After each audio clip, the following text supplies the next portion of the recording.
자, 이제 로버트 케이건 프로킹스 연구소 선임 연구원님을 박수로 모셔보도록 하겠습니다.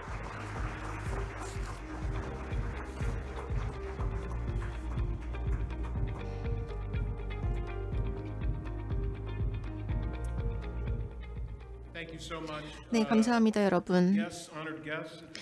네, 외기민 여러분, 그리고 참석자 여러분, 오늘 이 자리에서 여러분께 연설을 할 수 있게 되어서 매우 영광으로 생각하고 또 기쁘게 생각합니다.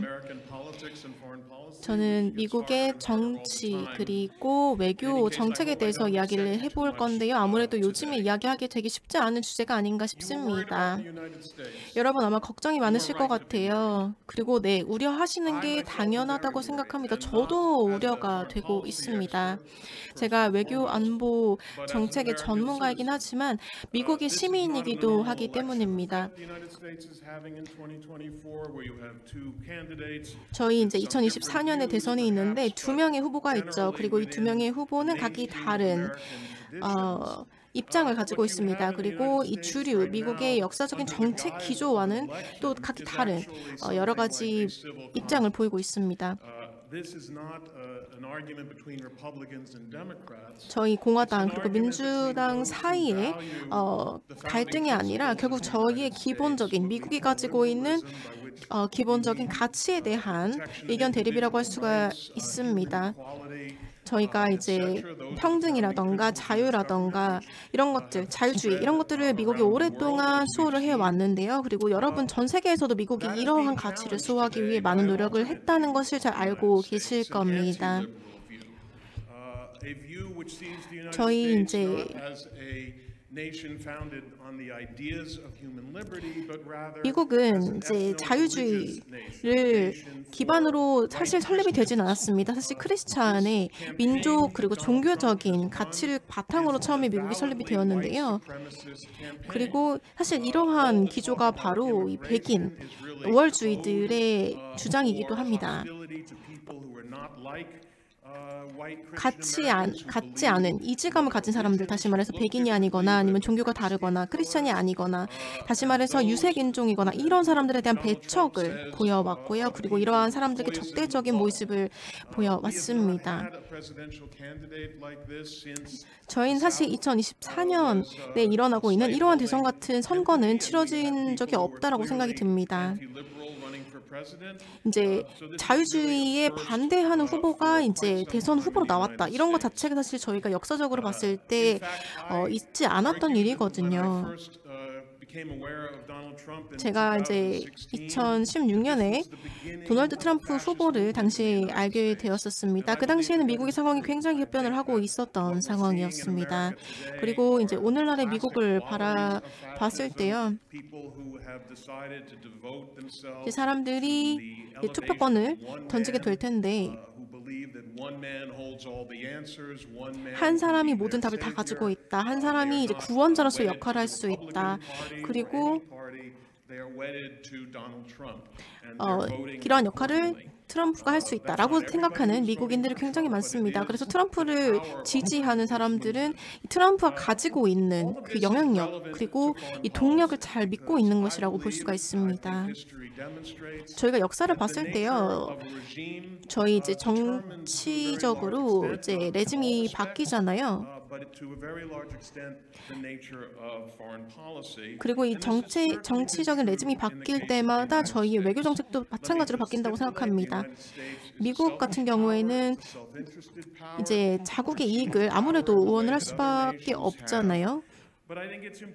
하지만 또 하나 중요하게 저희가 이해를 해야 하는 것이 저희의 외교 정책에서 이러한 자유주의가 어떠한 영향을 가지고 있는가, 이러한 것도 저희가 생각을 해봐야 된다고 생각합니다.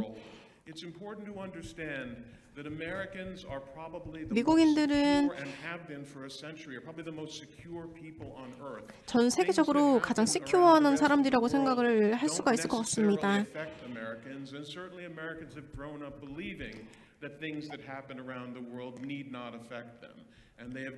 그리고 갑자기 이제 사람들이 전 세계에 있는 일들이 미국에 굳이 영향을 미칠 필요가 없다라는 생각을 하게 된 것이죠. 그리고 전 세계적인 이 세계 문제에 대해서 점점 더 무관심을 갖게 된 것입니다. 근데 미국인들이 이런 생각이 맞았을 수도 있고 틀렸을 수도 있겠죠. 하지만 어쨌든 저희가 이제 세계 대전을 겪으면서 생각이 계속해서 바뀌게 되었습니다. 미국은 다른 국가들과 비교했을 때 국제 문제에 굉장히 많이 관여를 했습니다. 인류상 그 어떤 국가도 미국만큼 국제 이슈에 관여를 한 국가가 없었습니다. 아시아, 유럽 이런 곳에서 봤을 때 사실 이 미국이 역할을 떠맡았던 것이 굉장히 독특한 일이었고 눈에 띄는 현상이었습니다. 특히나 안보와 관련해서 이야기를 해보면요. 저희가 또 생각해 봐야 되는 게 결국에 그 동력이 무엇인가. 1차 대전에 미국이 이제 개입하게 되고 2차 대전에 미국이 개입하게 되고 그리고 냉전에도 미국이 이제 관여를 하게 된 것. 이러한 것들이 왜 일어났는가 한번 생각해 봐야 되겠죠. 전 세계적으로 이제 미국 이외에는 독재 정권도 이제 판을 쳤던 적도 있고요.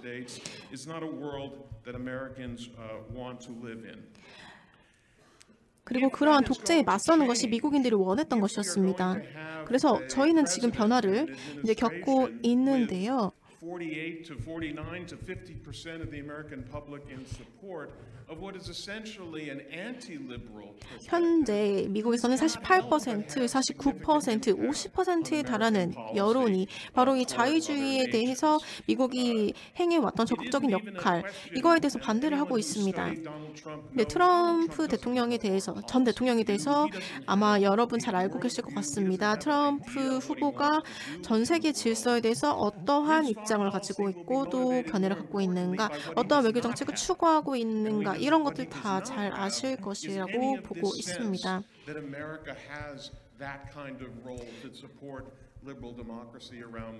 그리고 전 세계적으로 미국이 자유주의를 수호하기 위해서 행했던 역할에 대해서 트럼프 대통령은 그렇게 긍정적으로 보지는 않죠. 그게 그렇게 가치가 있다고 생각하지는 않습니다. 이제 양당의 미국의 전 대통령들을 보면요. 언제나 왔다 갔다 했습니다. 2차 대전 이후에 늘 그래왔습니다. 어떨 때는 개입을 완전히 하다가 어떨 때는 발을 빼다가 하는 이제 왔다 갔다 하는 기조를 계속 보였거든요. 그럼 이제 저희가 좀 생각을 해봐야 되겠죠. 저희가 지금 미국이라는 국가가 이타적인 국가 이렇게는 말할 수는 없습니다. 당연히 저희도 국익이 우선이 돼야 되는 거는 맞죠. 다만 이제 미국은 이제 의무를 다하고 싶은 것입니다. 더 나은 세계를 만들고 더 나은 국제사회를 만들기 위해서 의무를 다한 것뿐이죠. 하지만 트럼프 후보는 다른 의견을 가지고 있습니다. 이 트럼프 후보의 우선순위는 전 세계 국제질서를 수호하는 것은 조금 아니다라는 것이죠. 저희가 이제 미국에는 한국 같은 동맹 국가가 있잖아요. 트럼프 대통령이 승리를 한다라고 보면은 이제 첫 번째 임기에서 봤듯이 아무래도 이제 변화가 있을 것 같습니다. 질문을 하는 거죠, 계속. 이제 한국 같은 동맹국이 과연 미국에 뭘 했냐, 우리에게 뭘 도와줬냐, 이런 걸 자꾸 이제 트럼프 후보는 물어보잖아요. 이제 미국이 혼자서 이렇게 이타적으로 주는 입장이 될 수는 없다. 너희도 우리에게 줘야 된다. 이러한 질문을 계속 던지죠. 이제 한국 정부라던가 다른 국가의 정부들도 이제 트럼프 정부가 이제 집권을 하게 되면 어떻게 해야 될지에 대해서 이제 대응을 마련하고 있는 것으로 알고 있는데요. 여러분이 이제 알아내셔야 되겠죠. 이제 트럼프 대통령은 언제나 기브 앤 테이크이기 때문에 그러면 우리가 뭘 미국에 줄 수 있는가를 계속해서 고심해 볼 수가 있을 것입니다. 이제 문제는요, 단순히 트럼프 후보가 아닙니다. 굉장히 안타까운 일이죠. 이제 트럼프 대통령이 부상하면서 미국에서 굉장히 많은 변화가 있었고 특히 미국 여론에도 많은 변화가 있었습니다. 냉전 이후를 한번 생각을 해보도록 하겠습니다. 미국인들은 전 세계에서 자신들이 해야 되는 역할에 대해서 잘 알고 있었습니다. 이제 공산주의가 몰락을 하면서요. 이제 미국인들은 더 이상 개입을 할 필요가 없지 않냐. 전 세계 국제 질서 유지를 위해서는 우리가 굳이 개입을 적극적으로 해야 하냐. 이런 입장을 또 가진 사람들이 많아졌습니다. 단순히 트럼프 전 대통령뿐만은 아닙니다. 바이든 대통령 물론 굉장히 많은 업적을 이뤘습니다. 하지만 미국인들은 우려를 하기 시작했습니다. 우리가 또 다시 이러한 전 세계적인 충돌 그리고 분쟁에 휘둘리는 것이 아닌가, 우리가 또 거기에 말려 들어가는 것이 아닌가, 이러한 우려를 하기 시작했습니다. 뿐만 아니라 이제 미국인들은 이렇게 관여에 대해서 부정적인 입장을 취한 게 처음은 아닙니다. 예전에도 이런 적이 있었어요. 저희가 왜 국제사회에 관여를 해야 되는가, 이러한 의문을 가진 적이 옛날에도 있었습니다. 오커스도 이제 안정하고 그리고 예측 가능한 세계를 만들고 싶다라는 목표를 바탕으로 이렇게 만들어졌잖아요. 그리고 러시아에 대항하기 위해서 만들어졌다고 저는 알고 있는데요. 세계의 평화를 위해서 이렇게 오커스가 나왔지만 이제 어느 정도 주저하는 모습을 보이고 있습니다. 리스크를 가져가지는 않으려고 하는 것이죠. 리스크에 대해서는 조금 이제 자제하는 입장을 보이면서 회피하려는 입장을 보이고 있습니다. 그리고 아프가니스탄에서 이제 철회를 했잖아요. 그러한 것들도 아무래도 미국이 자기에게는 좀 자상처럼 느껴졌던 사건이 아닌가라고 생각이 듭니다. 그 결과가 그렇게 좋지 않았기 때문에요. 저희가 아프가니스탄 침공의 결과가 좋지 않았으니까. 저희가 이제 우크라이나에서의 전쟁이 일어나고 있고 지정학적인 위험도 계속해서 발생을 하고 있습니다.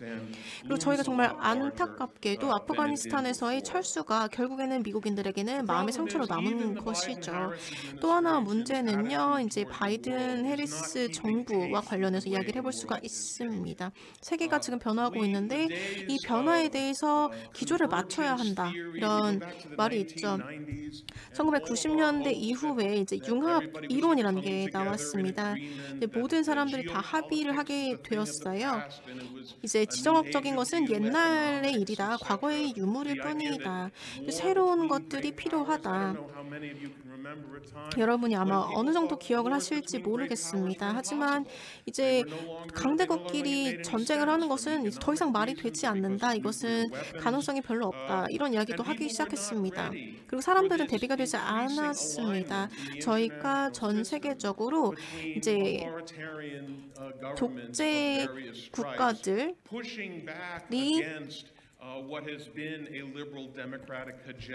이제 있고 그 다음에 자유주의 국가들 진영이 있는데, 이러한 두 국가 간의 이제 대치 상태가 있는 것은 이제 더 이상 아니다라는 생각을 하게 되었습니다.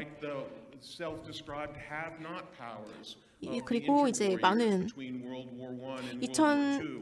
세계대전 1차 세계대전과 2차 세계대전 이후에 되게 많은 변화가 있었습니다. 미국이 이제 패권을 갖게 되었죠.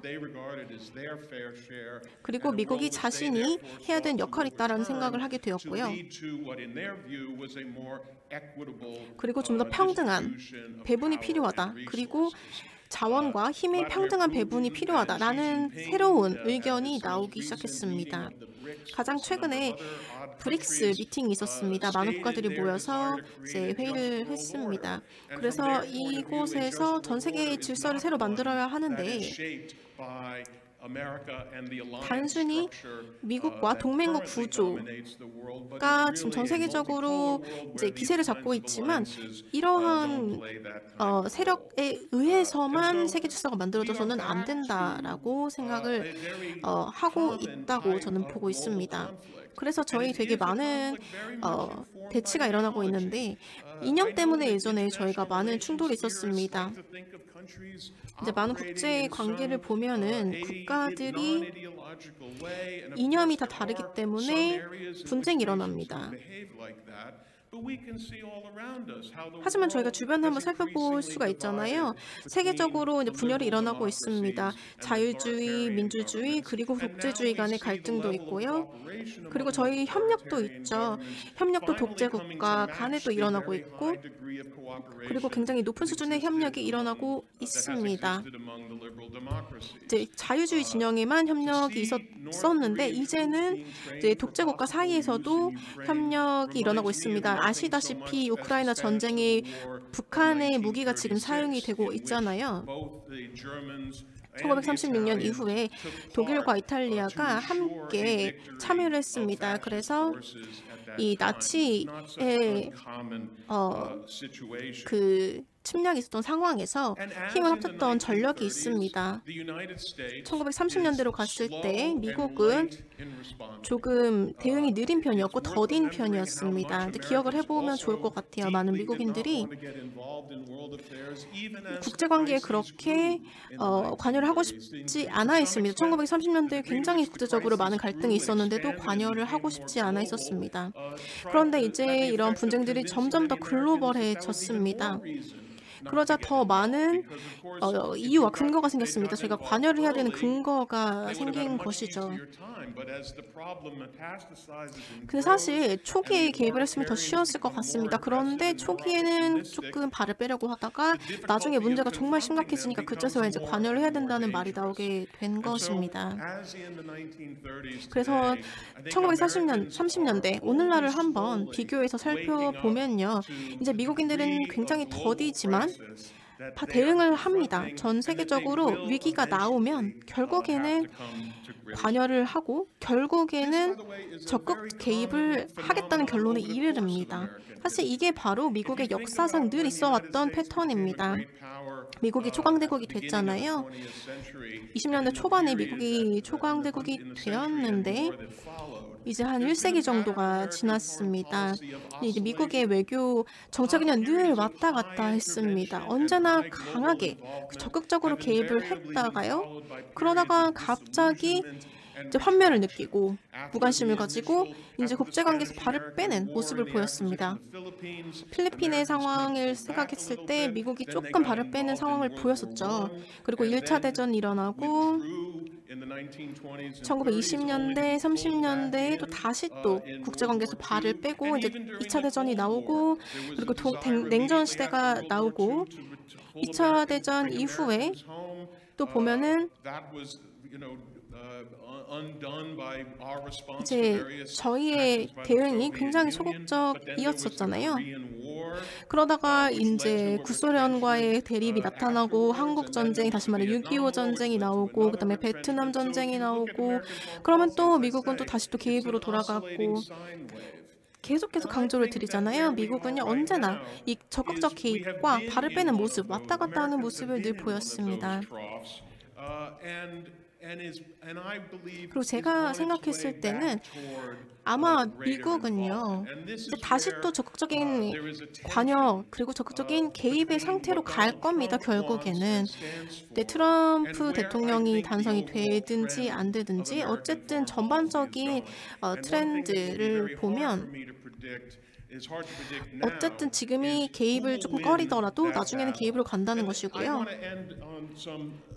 네, 제가 마지막으로 조금 강조드리고 싶은 게 조금 긍정적인 부분인데요. 제가 생각했을 때는요, 미국은 그리고 미국 여론은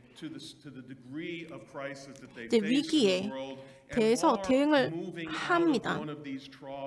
만약에 문제가 생기고 정말 적극적으로 관여를 하지 않으면 심각한 여파가 초래될 것이다라고 생각이 들면 다시 관여할 것입니다.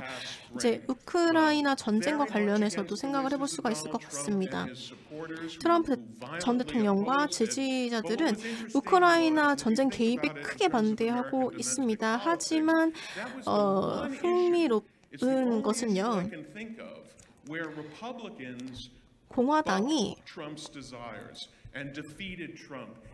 이제 트럼프 후보를 이기고 싶어 하는데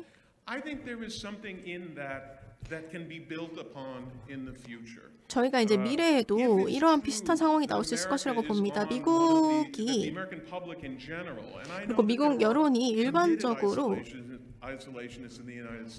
미국의 고립을 어느 정도는 바라고 있다라고 생각을 합니다. 맞지만요. 하지만 대다수의 여론을 보면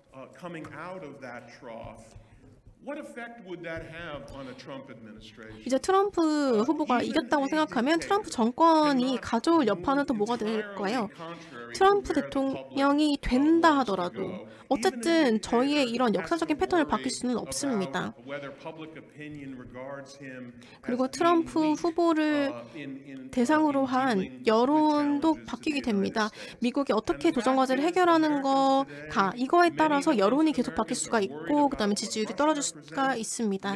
러시아에 대해서 우려하는 미국인들이 많습니다. 그리고 점점 더 많은 미국인들이 중국에 대해서도 우려를 표하고 있습니다. 물론 트럼프 후보가 미국 우선주의를 주창하고 있습니다. 그리고 이 미국 우선주의가 결국 도움이 될 것이라고 지지자들은 보고 있는데요. 하지만 트럼프 후보가 당선이 된다 하더라도 미국의 외교 정책에는 언제나 집중해야 될 부분이 있습니다. 제가 확실히 말씀을 드릴 수 있는데요. 미국이 이제 고립을 원한다? 이건 절대 아닙니다. 저는 그것에 대해서는 아니라고 단언을 할 수가 있습니다. 미국은 언제나 한 번도 고립한 적이 없고요. 지금까지 늘 그래 왔습니다. 그렇기 때문에 트럼프 후보가 고립을 원한다 하더라도 국제관계에서 발을 빼고 싶다라고 하더라도 그건 이루어질 가능성이 없습니다. 저희가 30년대에 대해서 많은 이야기를 했고 또 이념에 대해서도 많이 이야기를 했습니다. 그리고 미국의 움직임에 대해서도 이야기를 했습니다. 30년대를 다시 한번 이야기를 해봤는데요. 하지만 저희가 지금 살고 있는 건 1930년이 아니잖아요. 저희 세상이 많이 바뀌었습니다. 지금 저희가 살고 있는 세상에는요. 저희가 굉장히 확장된 동맹 구조가 있습니다. 강력하고 민주적이고 부유한 한국 같은, 일본 같은, 독일 같은 이런 동맹국들이 미국에게는 많이 있습니다. 1930년대에는요. 이런 동맹국들이 없었어요. 하지만 지금은 이런 강력한 동맹국들이 저에겐 있습니다. 그래서 진주만에 공격이 일어났을 때는 당시에는 일본이 그렇게 뛰어난 동맹도 없었고 뛰어난 군사력도 없었습니다. 그렇다 보니까 피해가 굉장히 컸습니다.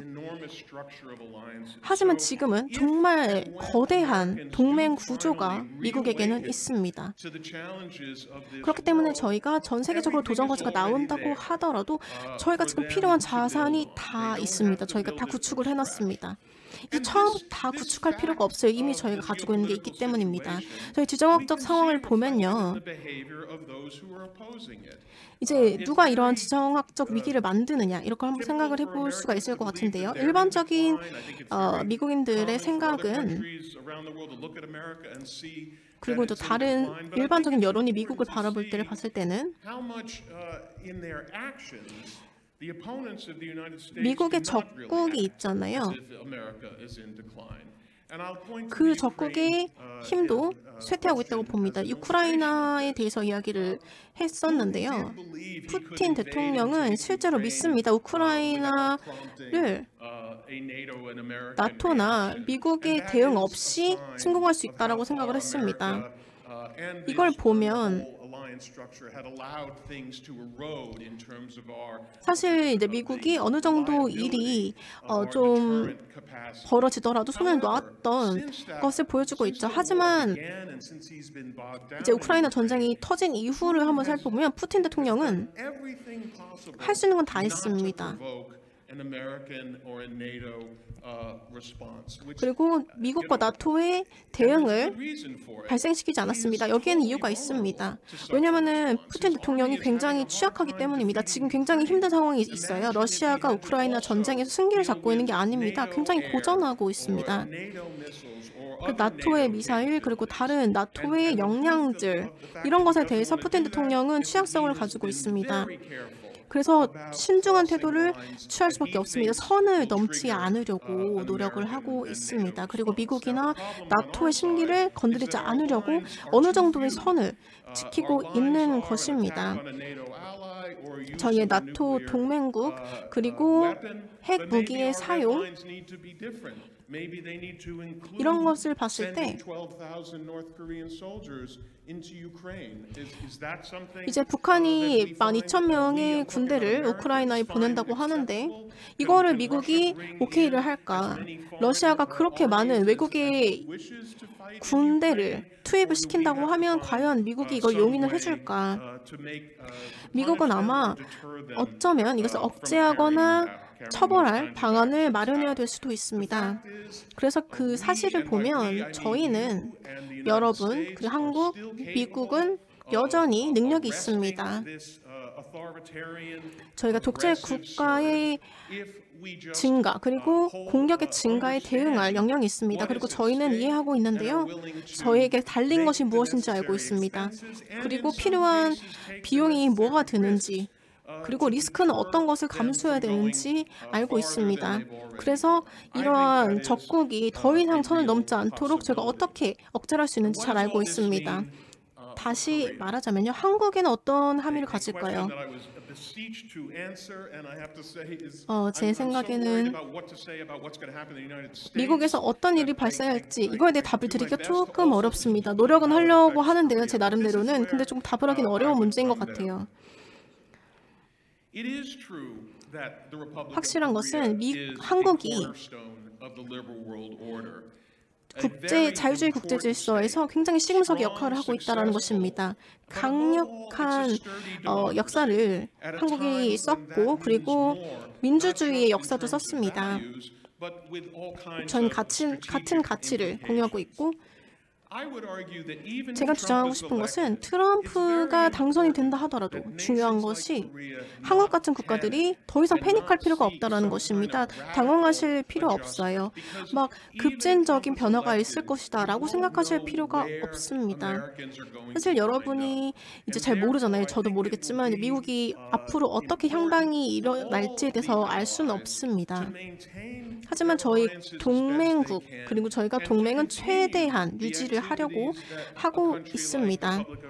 특히 한국 같은 저희의 동맹국과 관련해서는 저희는 이런 민주주의 동맹국과 관계를 강화하려고 하고 있습니다. 그리고 경제적으로나 그리고 정치적으로 군사적으로 역량을 강화하려고 하고 있습니다.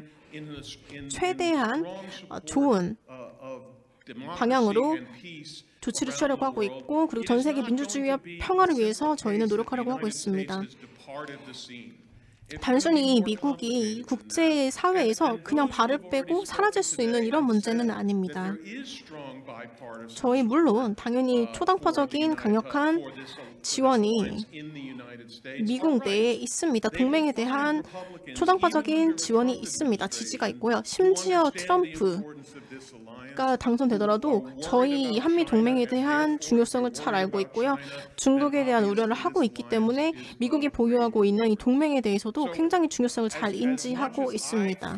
그래서 제가 이번 대선의 영향 그리고 결과의 여파를 우려하는 것만큼이나 저는 미국의 자유주의 수호에 대해서 긍정적인 마음을 가지고 있고 국제사회에서 미국이 자유주의를 위해서 노력할 것이라고 저는 보고 있습니다. 절대 다른 방향으로 가지 않을 것입니다.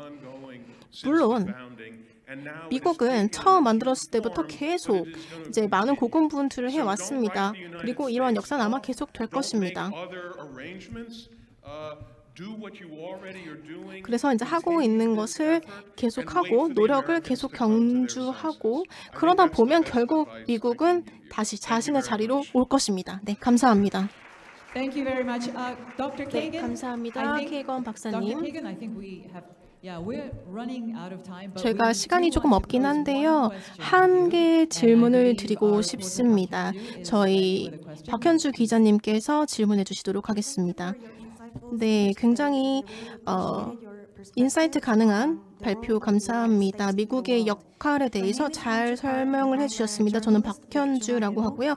중앙일보의 기자입니다. 저는 특히나 외교 안보 분야의 전문 기자로 활동하고 있습니다. 물론 저희가 이제 미국 동맹에 대해서 우려하는 부분에 대해서 이야기를 해주셨습니다. 그리고 미국이 계속해서 깊은 관여와 발을 빼는 이 두 가지 상황에서 이제 왔다 갔다 했다라고 말씀해 주셨습니다. 이제 많은 한국인들이 미국의 해구산에 대해서 우려를 하고 있습니다. 미국의 해구산이 확장 억제가 조금 약화될까 봐. 그래서 한국의 방어 체계가 무너질 걸 걱정하고 있는데요. 이 부분에 대해서 말씀해 주시기 바랍니다. 네, 제가 정말 여러분께 확신을 드리고 싶지만요. 트럼프 후보는 굉장히 예측이 불가능합니다. 그 한미 동맹과 관련해서 많은 미국인들은 이제 그 중요성에 대해서 잘 알고 있는데요. 아직까지는 많은 미국인들이 이 다른 국가들에게 등을 돌릴 만큼 그렇게 마음의 준비를 하진 않았다고 생각이 듭니다. 그렇기 때문에 여전히 심지어 트럼프 후보가 당선이 된다 하더라도 일단 단기일 내에는 확장 억제를 제공할 것이라고 보고 있고요. 때문에 여러분께서 충분히 저희의 해고산에 확장 억제에 의지하셔도 된다라고 생각합니다. 트럼프 후보가 이번에 당선이 된다고 하면 이제 첫 번째 임기가 아니라 두 번째 임기가 될 건데요. 무역이라든가 많은 부분에 좀 집중을 하고 있고 조금 여러분께는 안타까운 정책도 추진을 할 수도 있는데요. 어쨌든 이제 어떻게 이 동맹을 유지하면서 트럼프 대통령의 후기 정책에 대해서 대응할까? 이건 여러분이 알아내셔야 되는 과제라고 생각이 듭니다. 하지만 전반적으로 미국의 여론은요, 아직까지는 동맹의 등을 돌릴, 특히 한미 동맹, 다른 동맹의 등을 돌릴 준비가 되진 않았습니다. 네, 감사합니다. 여기서 마무리를 해보도록 하겠습니다. 감사드리고요. 네.